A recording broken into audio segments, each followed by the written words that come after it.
கர்த்தர் நல்லவர். அல்லேலூயா. ஆமென். பிரசங்கியின் புஸ்தகம் 7வது அதிகாரம் 8வது வசனத்தை வாசிக்கலாம். வேதம் சொல்லுகிறது, ஒரு காரியத்தின் துவக்கத்தை பார்க்கிலும் அதன் முடிவு நல்லது, பெருமை உள்ளவனை பார்க்கிலும் பொறுமை உள்ளவன் உத்தமம் என்று எழுதப்பட்டிருக்கிறது. நன்றாக கவனியுங்கள். ஒரு காரியத்தின் துவக்கத்தை பார்க்கிலும் அதன் முடிவு நல்லது. ஹல்லேலூயா, ஹல்லேலூயா. ஒரு மனிதனுடைய வாழ்க்கையில், அவனுடைய வாழ்க்கையில ஒரு மனிதனால ஆரம்பத்தை அறிந்து கொள்ளலாம், ஆனா முடிவை அவனால என்ன செய்ய முடியாது? அறிந்து கொள்ள முடியாது. ஏசாயா எழுதின தீர்க்கதரிசன புஸ்தகம் 46வது அதிகாரம்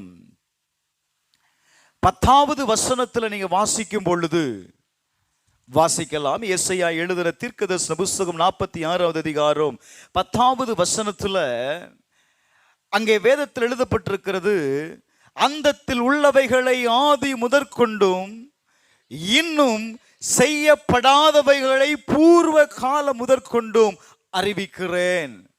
ஆண்டவர் சொல்லுகிறார், பூர்வ கால முதற்கொண்டு நான் என்ன செய்கிறேன்? நான் அறிவிக்கிறேன். என் ஆலோசனை நிலைநிற்கும், எனக்கு சித்தமானவைகளை எல்லாம் செய்வேன் என்று சொல்லுகிற வார்த்தையை நீங்கள் கவனிக்க முடியும். என்னுடைய வாழ்க்கையின் முடிவை என்னால் அறிந்து கொள்ள முடியாது, ஆனா தேவன் என் வாழ்வின் ஆரம்பத்தையும் முடிவையும் அறிந்தவர். ஆமென் சொல்லுங்களேன். அல்லேலூயா. என்னுடைய பிறப்பு எனக்கு தெரியலாம், என்னுடைய முடிவு எனக்கு தெரியாது. நான் என்ன செய்ய போகிறேன் என்பது எனக்கு தெரியும், ஆனா அது எப்படி முடியும் என்பது எனக்கு தெரியாது. ஆனா வேதம் சொல்லுகிறது, என் ஆரம்பத்தையும் என் முடிவையும் அறிந்தவர் யாரு தெரியுமா? கர்த்தர். ஆமென் சொல்ல மாட்டீங்களா? அல்லேலூயா, அல்லேலூயா. ஏசாயா எழுதின தீர்க்கதரிசன புஸ்தகம் 48வது அதிகாரம் 3வது வசனத்தில் எழுதப்பட்டிருக்கிறது, பூர்வ காலத்தில் நடந்தவைகளை நான் என்ன செய்தேன்? ஆதி முதல் அறிவித்தேன். அவைகள் என் வாயிலிருந்து பிறந்தன, அவைகளை வெளிப்படுத்தினேன், அவைகளை சடிதியாய் செய்தேன், அவைகள் நடந்தன. நன்றாக கவனிங்கள். பூர்வ காலத்தில் நடந்தவைகளை நான் என்ன செய்தேன்? ஆதி முதல் அறிவித்தேன். நான் என் வாயினால் சொன்ன வார்த்தைகள் வெளிப்படுத்தப்பட்டன. வெளிப்படுத்தப்பட்டவைகளை எல்லாம் என்ன செய்ததா? நடந்தது என்று எழுதப்பட்டிருக்கிறது. அதிலே 5வது வசனத்தை நீங்க வாசித்து பாருங்க. அங்க எழுதப்பட்டிருக்கு பாருங்க, நீ நான் அவைகளை முன்னமே உனக்கு அறிவித்து அவைகள் வராததற்கு முன்னவே நான் உனக்கு என்ன செய்து கொடுத்தேன்? நான் வெளிப்படுத்தி கொடுத்தேன். ஒரு காரியத்தை நீங்க புரிந்து கொள்ளணும். நாம் ஆராதிக்கிற தேவன் என்னுடைய ஆரம்பத்தையும் என்னுடைய முடிவையும் அறிந்தவர். அதனாலதான் ஒவ்வொரு வசனத்தையும் நான் காட்டி கொடுக்கிறேன். வெளிப்படுத்தல் 1:8 நான் இருக்கிறவரும் நான் இருந்தவரும் வருகிறவருமாகிய சர்வ வல்லமை உள்ள தேவன் என்று எழுதப்பட்டிருக்கிறது. அதே வெளிப்படுத்தின விசேஷம் 22வது அதிகாரம் 13வது வசனத்தை வாசித்துக்கும் போது, நான் அல்பாவும் ஒமேகாவும் ஆதியும் அந்தமும் முந்தினவரும் பிந்தினவருமாய் இருக்கிறேன் என்று கர்த்தர் சொல்லுகிறார். நல்ல கவனிங்க. அப்ப நான் ஆதியும் அந்தமும் ஆரம்பமும் முடிவும் நான் தான். ஆதியில இருந்தவரும் நான் தான், இப்ப இருக்கிறவரும் நான் தான், இனி வரப்போகிறவரும் நான் தான். புரிந்து கொண்டீங்களா? அவர் சொல்லுகிற ஒரு வார்த்தையை நீங்க நல்லா கவனிக்கணும். நான் இப்படி சொல்றேன், என்ன குறித்து அறிந்தவரால் மட்டும்தான் என் வாழ்க்கையை மாற்ற முடியும். சங்கீதம் 139 அதிகாரம் அதனுடைய 16வது வசனத்தை வாசிங்க. என் கருவை உம்முடைய கண்கள் கண்டது, என் அவயங்களில் ஒன்றாகிலும் இல்லாத போதே. Glory to God. அவைகள் அனைத்தும், அவைகள் உருவேற்படும் நாட்களும் என்னப்பட்டது? உம்முடைய புஸ்தகத்தில் எழுதப்பட்டிருக்கிறது. You saw me before I was born. ஆண்டவரே, நான் பிறப்பதற்கு முன்பதாகவே நீர் என்னை கண்டீர். Every day of my life was recorded. என்னுடைய வாழ்க்கையின் ஒவ்வொரு நாட்களுடைய பகுதி என்ன செய்யப்பட்டிருக்கு தெரியுமா? அது ரெக்கார்ட் ஆகப்பட்டிருக்கிறது, அது எழுதி வைக்கப்பட்டிருக்கிறது. என் வாழ்க்கையில நான் பிறந்த நாள் முதற்கொண்டு, நான் என்னைக்கு பிறந்தேன், நம்ம ஒவ்வொருவருக்கும் ஒரு பிறந்த தேதி இருக்குல்ல. நம்ம என்ன செய்யறோம்? பிறந்த உடனே இந்த தாய்க்கு, இந்த தகப்பனுக்கு இந்த குழந்தை என்ன செய்யப்பட்டது, இந்த நாளில் இத்தனை மணிக்கு பிறக்கப்பட்டதுன்னு எழுதிருந்தாங்க. அவங்கெல்லாம் எழுதுறதுக்கு முன்னாடியே வேதம் சொல்லுகிறது, அவருடைய புக்ல என்னை குறித்து எழுதிட்டார். என்னை குறித்து எழுதினவர், இன்னொரு மொழிபெயர்ப்பு சொல்லுது, உலகத்துல இருக்கிறவங்களால என்னுடைய டேட் ஆஃப் பர்த் மட்டும்தான் எழுத முடிந்தது. ஆனா அவர் என்ன செய்தார் தெரியுமா? All the stage of my life, என் வாழ்க்கையில இருக்கிற ஒவ்வொரு கட்டங்களையும் அவர் என்னாடியே எழுதிட்டார். விசுவாசிக்கிறீங்களா? அல்லேலூயா. என் வாழ்க்கையில் இருக்கிற ஒவ்வொரு பகுதியையும், ஒவ்வொரு நாளில் நடக்க வேண்டிய ஒவ்வொரு காரியத்தையும் நான் பிறக்கிறதற்கு முன்பதாகவே அவர் என்ன செய்துட்டார் தெரியுமா? எழுதி வச்சிட்டார். நீ பிறந்த பொழுதுதான் ஜோசியக்காரன் உன்னை கணிக்கிறான். ஆனா நான் பிறக்கிறதற்கு முன்னாகவே என் எதிர்காலத்தை கணித்தவர், என் எதிர்காலத்தை எழுதினவர் யாரு தெரியுமா? என் ஆண்டவராய் இருக்கிற இயேசு. ராமே சொல்லுங்களேன். அல்லேலூயா. வேதம் சொல்லுகிறது, அவைகள் உருவேறுபடும் நாட்களும் உமது புஸ்தகத்தில் எழுதிருக்கிறது. அதனாலதான் சங்கீதக்காரன் தாவீது சொல்லுகிறான், சங்கீதம் 31 அதிகாரம் 15வது வசனத்துல, என் காலங்கள் உம்முடைய கரத்தில் இருக்கிறது. என் காலங்கள் யார் கரத்தில் இருக்குது? சத்தமா சொல்லுங்க, யார் கரத்தில் இருக்கிறார்? உம்முடைய கரத்தில் இருக்கிறது. பிரசங்கி 3வது அதிகாரம் 1வது வசனத்துல, ஒவ்வொன்றிற்கு ஒவ்வொரு காலம் உண்டு, வானத்தின் கீழ் இருக்கிற ஒவ்வொரு காரியத்திற்கும் ஒவ்வொரு சமயம் உண்டு.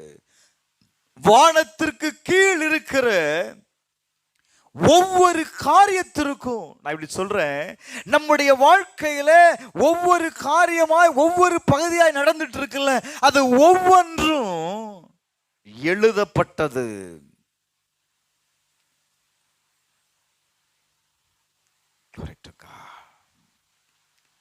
யோபு பக்தர் சொல்லும் போது, யோபு 24வது அதிகாரம் அதனுடைய 1வது வசனத்துல நீங்க வாசித்து பார்த்தீங்கன்னா, அவரை அறிந்தவர்கள் அவர் நியமித்த காலங்களையும் நாட்களையும் அறியாதிருக்கிறது என்ன? வாசிக்கலாமா அந்த வசனத்தை? அவரை அறிந்தவர்கள், அவரை அறிந்தவர்கள் அவர் நியமித்த நாட்களை அறியாதிருக்கிறது என்ன? நீங்களும் நானும் அவரை அறிந்தவர்கள், இயேசுவை அறிந்தவர்கள். அவரை அறிந்திருப்பவையானால் வேதம் சொல்லுகிறது, உங்க காலங்களை உங்களால என்ன செய்ய முடியும்? அறிந்து கொள்ள முடியும். உங்க வாழ்க்கைய உங்களால தீர்மானிக்க முடியும். உங்களுடைய வாழ்க்கையில எது நடக்கணும் என்பதை மற்றவங்க தீர்மானிக்கிறது இல்ல. வார்த்தை சொல்லுகிறது, உங்களுடைய நாவுல கர்த்தர் என்ன வச்சிருக்கிறாரா? அதிகாரத்தை வைத்திருக்கிறார். எப்படிப்பட்ட அதிகாரம்? உங்களுடைய நாவுல அதிகாரத்தை வைத்திருக்கிறார். ஜீவனும் மரணமும் எதுல இருக்கு அப்படின்னா என்னுடைய வாயின் வார்த்தையில் இருக்கிறது. அப்ப நான் என் வாழ்க்கையை, என்னுடைய வாழ்க்கையை மாற்றி அமைப்பதற்கு கர்த்தருடைய வார்த்தையை நான் பேசும் பொழுது என்னுடைய வாழ்க்கை என்ன செய்யும் அப்படின்னா மாறும். வேதம் சொல்லுகிறது, காலத்தை அறிந்தவர்களால், காலத்தை அறிந்தவர்களால். அப்போ ஒவ்வொரு காலத்திலையும் என்ன நடக்கும், என்ன நடந்தது, என்ன நடக்க போகிறது என்பதை தெளிவாக தீர்க்கதரிசிகள் முகாந்திரம் எழுதப்பட்டவைகள் இன்றும் நடந்து கொண்டே இருக்கிறது. நான் இப்படி சொல்றேன் பாருங்க. அப்ப காலத்தை அறிந்தவர்களால், glory to God, நம்மளுடைய நாட்களை என்ன செய்து கொள்ள முடியும்? பயன்படுத்தி கொள்ள முடியும். எப்படி பயன்படுத்தி கொள்வது? என் நாட்களை நான் எப்படி பயன்படுத்தி கொள்வது? இப்போ உதாரணத்துக்கு சொல்றேன் பாருங்க. ரோமர் 5வது அதிகாரம் 3வது வசனத்தை வாசித்து பாருங்க. ரோமர் 5:3. உபத்திரவம் பொறுமையையும், பொறுமை பரீட்சையையும், பரீட்சை நம்பிக்கையும் உண்டாக்குது. உபத்திரவம் எதை உண்டாக்குது? உபத்திரவம் பொறுமையையும், பொறுமை பரீட்சையையும், பரீட்சை எதை கொடுக்குது அப்படின்னா நம்பிக்கையை உண்டாக்குகிறது. அதனாலதான் ஆண்டவர் சொன்னா, உபத்திரவத்துல என்ன செய்யணுமா? பொறுமையாயிரு. நான் உபத்திரவப்பட்டது நல்லதுன்னு சொல்றான். அதனால உம்முடைய பிரமாணத்தை நான் என்ன செய்தேன்? நான் கற்றுக்கொண்டேன். அப்ப நம்முடைய வாழ்க்கையில வருகிற உபத்திரவம் ஏதோ ஒன்றை என்ன செய்யுது அப்படின்னா கற்றுக் கொடுக்குது. நான் என்ன செய்யறேன் அப்படின்னா, உபத்திரவம் வந்துட்டாலே சும்மா இருக்கிறோம். பக்கத்தில் இருக்கிறவனையும் உபத்திரவப்படுத்தி, கூட இருக்கிற ஆளையும் உபத்திரவப்படுத்தி இல்ல விட்டுருவோமா? ஏன் உபத்திரம் வருது? உபத்திரவம் உனக்கு ஏதோ ஒரு காரியத்தை கற்றுக் கொடுக்கிறது. அப்போ வேதம் சொல்லுகிறது, உபத்திரவம் பொறுமையையும், பொறுமை பரீட்சையையும், பரீட்சை நம்பிக்கையும் உண்டாக்குகிறது. ஆபிரகாமுடைய வாழ்க்கையில ஆண்டவருடைய வாக்குத்தத்தத்தை பெற்றவன் காத்திருக்கிறான். எவ்வளவு நாள் தான் காத்திருக்கிறது? மறுபடியும் ஆண்டவர் வந்து பேசுறாரு, ஆபிரகாமை பார்த்து பேசுறாரு. ஆபிரகாமே, எனக்கு முன்பாக நீ நடந்து என்னவாயிரு, நீ உத்தமனா இருங்கிறாரு. அவன் சொல்ற, ஆண்டவரே நான் உத்தமதான் இருக்கிறேன், எல்லாம் சரிதான், வாக்குத்தத்தம் இன்னும் நிறைவேறல, நான் இன்னும் எத்தனை நாட்கள் காத்திருக்கணும், எனக்கு நீர் என்ன தருவீர்? காத்திருக்கிறதுனால நான் எதை பெற்றுக்கொள்ள முடியும்? அவன் காத்திருக்கிறாங்க. அவன் காத்திருக்கும் போதுதான் ஆண்டவன் சொல்றாரு, எப்பா நீ எனக்கு முன்பாக என்ன செய், நீ உண்மையாயிரு. அப்ப நான் சொல்றேன், அதனாலதான் அந்த வார்த்தை சொல்லுது பிரசங்கி 7:8, பெருமை உள்ளவனை பார்க்கலும் பொறுமை உள்ளவன் உத்தமன். நல்ல கவனிங்க. நீங்க தேவனுடைய சமூகத்துல நீங்க நெருக்கப்பட்டது, அந்த வார்த்தையை நீங்க வாசிச்சீங்கன்னா, வாசிமா 5வது அதிகாரம் 4வது வசனம் ரோமர். உபத்திரவங்களிலே நாங்க என்ன செய்தோம் அப்படின்னா மேன்மை பாராட்டுனாங்களாம். உபத்திரவத்தில் என்ன செய்தாங்க? மேன்மை பாராட்டினார்கள். ஏன்? அந்த உபத்திரவம் அவர்களுக்கு ஒரு நம்பிக்கையை கொடுத்தது. எப்படிப்பட்ட நம்பிக்கை அப்படின்னா, அவங்கள எந்த காரியத்திற்காக தேவனை நம்பி இருந்தாங்களோ அந்த காரியம் அது நிச்சயமாகவே நடக்கும். ஆண்டவர் நம்ம என்ன செய்ய விட மாட்டார், வெட்கப்பட விட மாட்டார். ஆபிரகாம் எதை நம்பிக்கையை வைத்திருந்தானோ அவன் நம்பினதை அவன் என்ன செய்தான் தெரியுமா, அவன் பெற்றுக்கொண்டான். வேதம் சொல்லுது, அவன் நம்பினதை அவனுக்கு நீதியாய் கர்த்தர் எண்ணினாராம். அப்போ நான் என் வாழ்க்கையில கடந்து வருகிற உபத்திரவம் என்ன செய்கிறது, என்னை அடுத்த நிலைக்கு என்னை கொண்டு போகிறது. Glory to God. அவன் சொல்லும்போது சங்கீதம் 31 அதிகாரம் 10வது வசனத்தை வாசிங்க. சங்கீதம் 31 10வது வசனத்தை வாசித்து பாருங்க. Glory to God. 31:10. என் பிராணன் சஞ்சலத்தினாலும் என் வருஷங்கள் தவிப்பினாலும் கழிந்து போயிற்று. என் அக்கிரமத்தினாலே என் பலன் குறைந்து என் எலும்புகள் என்ன செய்துட்டு அப்படின்னா உலர்ந்து போயிற்று. என் பிராணன் சஞ்சலத்தினால் என் வருஷங்கள் தவிப்பினாலும் கழிந்து போயிற்று. 14வது வசனத்தில் அவன் சொல்றான், இப்படியே எத்தனை நாட்கள் தான் போகுது, அதனால நான் உம்மை நம்பி வந்திருக்கிறேன், நான் உம்மை நம்பி வந்திருக்கிறேன். அவன் சொல்றான், என் காலங்கள் உம்முடைய கரத்தில் இருக்கிறது. இன்னைக்கு நம்ம ஒப்பு கொடுப்போம். புதிய ஆண்டுக்குள்ள நம்ம கடந்து செல்ல போகிறோம். உங்களுடைய வாழ்க்கையினுடைய ஏன் தெரியுமா இந்த நெருக்கம், இந்த உபத்திரவத்தை நம்மளால மேற்கொள்ள முடியாம போயிற்று. ஒரு வார்த்தை நான் இதை தியானித்து கொண்டே இருக்கும் பொழுது என்னுடைய மனதில் பட்டது. சகரியா 4வது அதிகாரம் 10வது வசனத்தை நீங்க வாசிக்கும் போது, அற்பமான ஆரம்பத்தின் நாளை யார் அசட்டை பண்ணலாம்? ஸ்மால் பிகினிங், அற்பமான ஆரம்பம். சின்னதா நீங்க எதையெல்லாம் உங்க வாழ்க்கையில செய்தீங்களோ அதை நீங்க அசட்டை பண்ணக்கூடாது. நிறைய நேரத்தில் நம்முடைய வாழ்க்கையில நம்முடைய காரியங்கள் சக்சஸ் ஆகாம இருந்ததற்கு காரணமே என்ன தெரியுமா? அசட்டை பண்ணப்பட்டதுனாலதான்.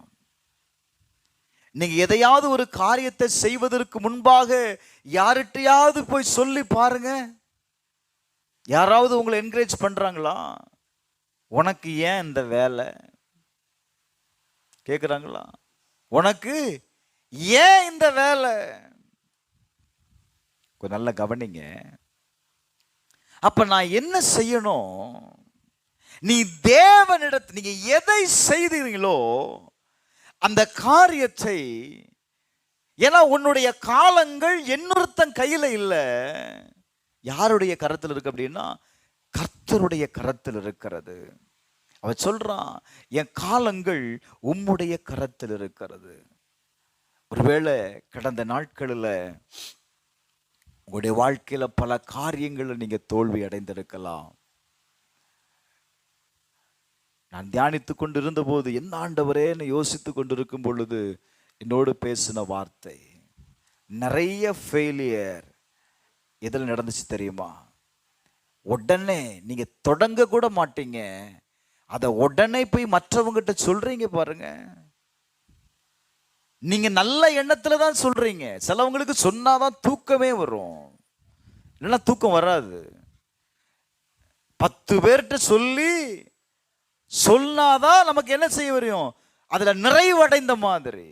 ஆனா அது என்ன நடக்கும் தெரியுமா? அவங்க சொல்ற வார்த்தையினால உங்களால் அந்த காரியத்தை செய்ய முடியாமல் போயிடும். விருப்பத்தை கொடுக்கிறது யாரு? கர்த்தர். செய்ய பலனை கொடுக்கிறது யாரு? கர்த்தர். ஆலோசனை கொடுக்கிறது யாரு? கர்த்தர். நீ ஆலோசனை யார்கிட்ட கேட்டிருக்கணும்? கர்த்தர்கிட்ட கேட்டிருக்கணும். நான் இப்ப ஆலோசனை யார்கிட்ட போய் கேட்கிறேன்? நல்ல கவனிங்க. அப்ப தரிசனம் உடைய ஒரு மனிதன் தரிசனம் இல்லாத ஒரு நபர்கிட்ட போய் நீ ஆலோசனை கேட்கும்போது உங்க வாழ்க்கையில ஃபெயில் ஆயிரும் பிரதர்.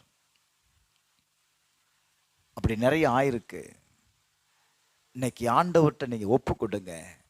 எரேமியா 31வது அதிகாரம் 18வது வசனத்துல அங்க சொல்றாரு, என்னை திருப்பும், அப்பொழுது நான் திருப்பப்படுவேன். Turn me again to you, O Lord, and restore me. ஆண்டவரே, உம்மால மட்டும்தான், you are only God, என் வாழ்க்கைய திருப்ப முடியும். அந்த வார்த்தையை நீங்க நல்லா கவனிக்கலாம். என்னை திருப்பும், அப்பொழுது நான் என்ன செய்வேன்? திருப்பப்படுவேன். இந்த ராத்திரி வேளையில இன்னும் சில நிமிடங்கள் தான் இருக்கு. இந்த சில நிமிடத்துல உங்களுடைய வாழ்க்கையில ஏதோ ஒரு திருப்ப முனை கடந்து வருகிறது. ஒரு மாற்றத்தை கர்த்தர் உங்க வாழ்க்கையில கொண்டு வர போகிறார் பிரதர். நான் பிலீவ் பண்றேன். உங்க வாழ்க்கையில ஒரு பெரிய சேஞ்ச் கடந்து வர போகுது. நீ தைரியமா சொல்லலாம். எந்த இடத்துல நீங்க லாக் ஆனீங்களோ, எந்த இடத்துல நீங்க செய்ய முடியாதுன்னு சொல்லி நீங்க நின்றீங்களோ, இந்த ராத்திரி வேளையில நான் சொல்லுகிறேன், ஆண்டவரை பார்த்து சொல்லு. அவர்தான் உங்க வாழ்க்கையில ஆரம்பமும் முடிவுமா இருக்கிறவர். அவர்தான் உங்க வாழ்க்கையினுடைய ஒவ்வொரு பகுதியையும் அறிந்தவர். அவர்கிட்ட சொல்லு, என்னை திருப்பும் ஆண்டவரே, நான் திரும்ப என் வாழ்க்கை கட்டப்படும்.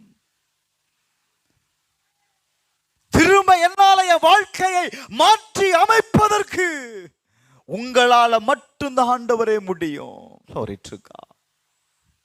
வேதம் சொல்லுகிறது, என்னை திருப்பும், அப்பொழுது நான் திரும்பப்படுவேன். Bring back that I may be restored for you, O Lord. என்னை மறுபடியும் திரும்ப பண்ணுங்கப்பா. நான் ஆதியில இருந்த நாட்களை போல அல்ல,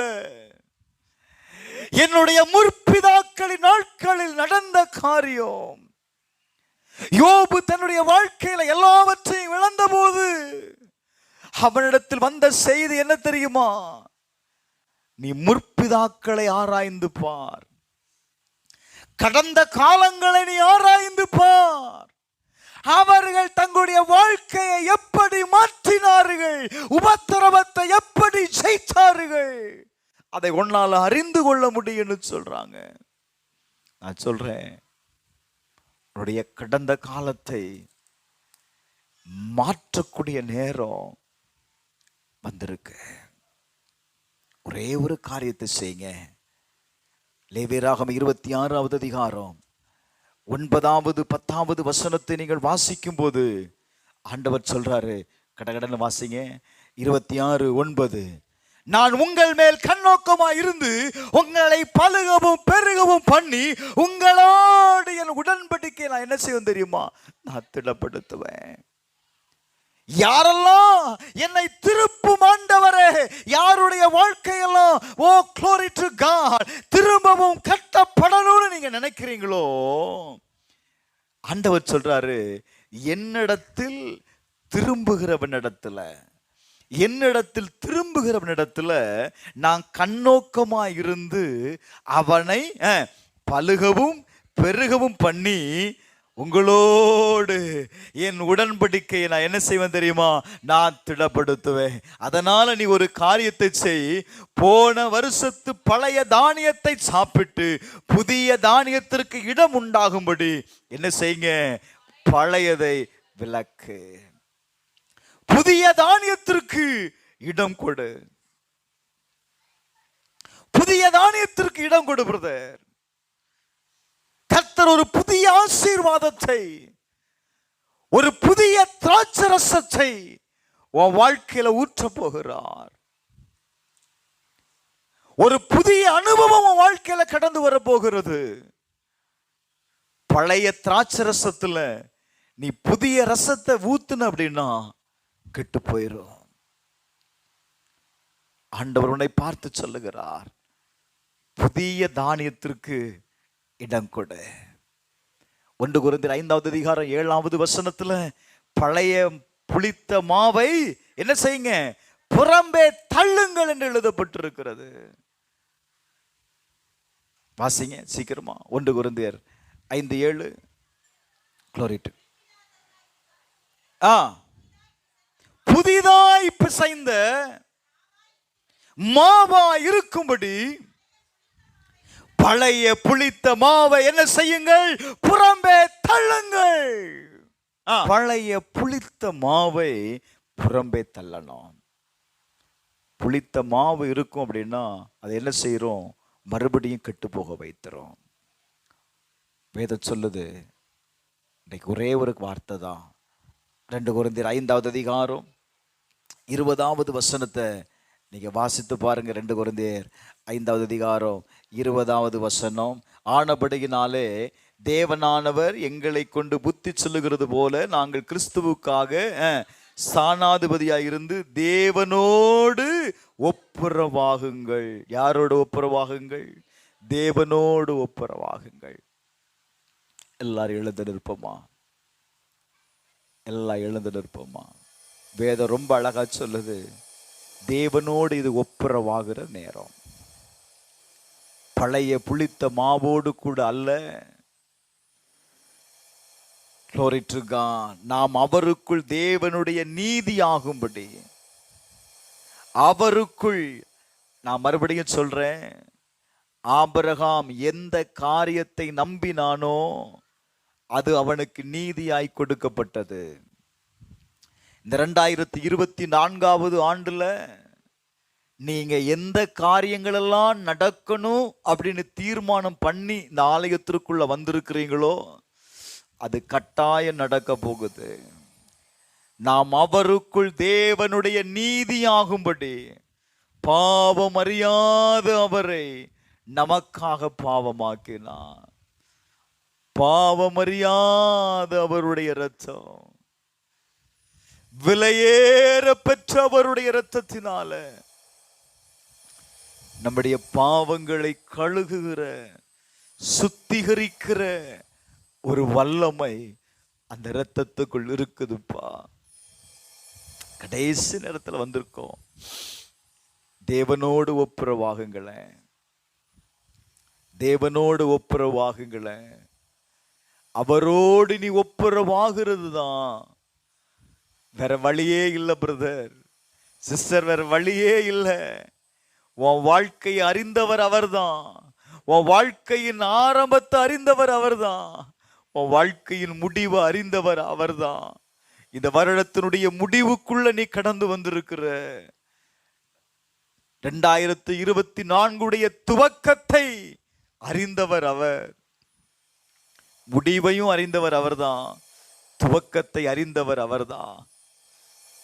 ரெண்டுக்கும் நடுவா இருக்கிறன்னா அவரோடு கூட ஒப்புரவாயிற்றுன்னா அவர் என்ன செய்வார் தெரியுமா? உனக்கு என்ன முடிவை கொடுக்கணுமோ அந்த முடிவை கொடுத்து தேங்க்யூலாம் 2024க்குள்ள பிரவேசிக்கிறவன் வாழ்க்கையில ஒரு ராத்தி நீயா சக்கத்தரபலா ஒரு பெரிய மாற்றம் உனக்குள்ள கடந்து வர போகுது. அப்படியே ஆண்டவருடைய சமூகத்துல இருதயத்தின் ஆழத்திலிருந்து ஆண்டவரை நோக்கி பாருங்க. தேவனோடு கூட ஒப்புரவாகிறது நேரம். கடந்த நாட்களில் ஒருவேளை இந்த 1 வருட காலம் உங்களை ஆராய்ந்து பாருங்க.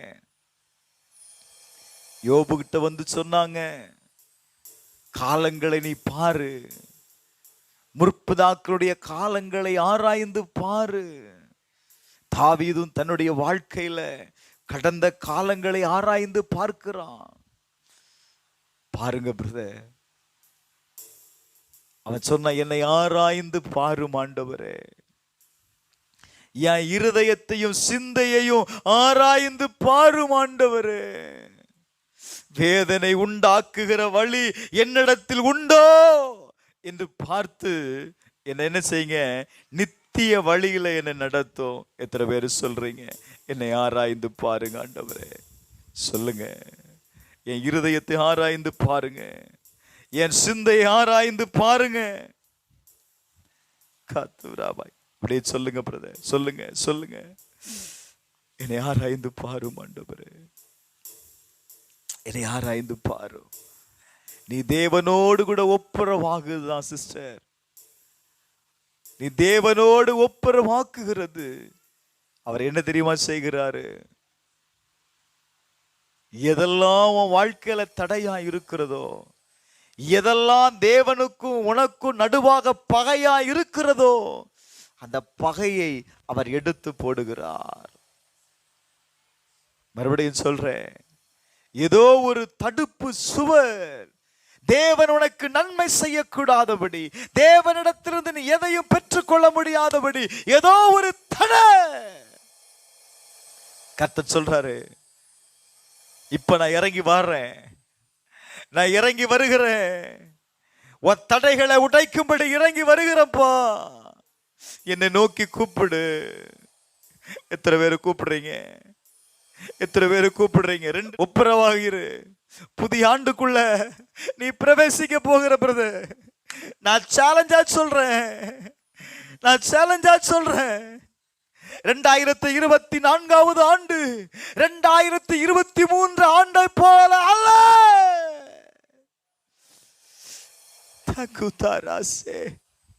நீ பட்ட உபத்திரவத்திற்கும் நீர் வடித்த கண்ணீருக்கும் தக்கதாய் கர்த்தர் உன்னை மகிழ்ச்சியாக்க போகிறாரு.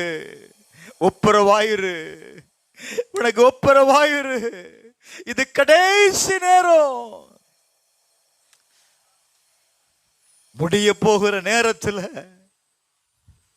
முடிய போகிற நேரத்தில் நீ கேட்கிறதை கர்த்தர் கொடுப்பாரியா? அவர்தான் ஆரம்பமும் அவர்தான் முடிவுமாயிருக்கிறார். அப்படியே இருதயத்தில் அப்படியே ஒப்பு கொடுங்க, ஒப்பு கொடுங்க. ஒரு தீர்மானத்துக்குள்ள வாங்க பிளீஸ், ஒரு தீர்மானத்துக்குள்ள வாங்க. எத்தனை நாட்கள் தேவனை விட்டு நீ தூரம் போன, எத்தனை நாட்கள் தேவனோடு உறவாடாம தேவனை விட்டு தூரம் போன நாட்கள், எத்தனை நாட்கள். உங்களுக்கு தான் தெரியும்ல. ஒரே ஒரு நிமிடம், என்னை மன்னிங்க ஆண்டவரே, என்னை மன்னிங்க ஆண்டவரே, என்னை மன்னிங்க ஆண்டவரே, என்னை மன்னிங்க ஆண்டவரே. சொல்லுங்க, திரும்ப திரும்ப சொல்லுங்க, என்னை மன்னிங்க ஆண்டவரே.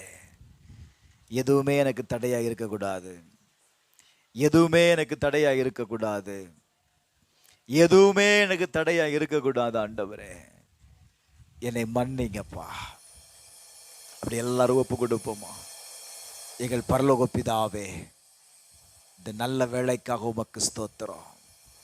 இந்த ஆண்டின் முடிவில் நாங்கள் கடந்து வந்திருக்கிறோம்.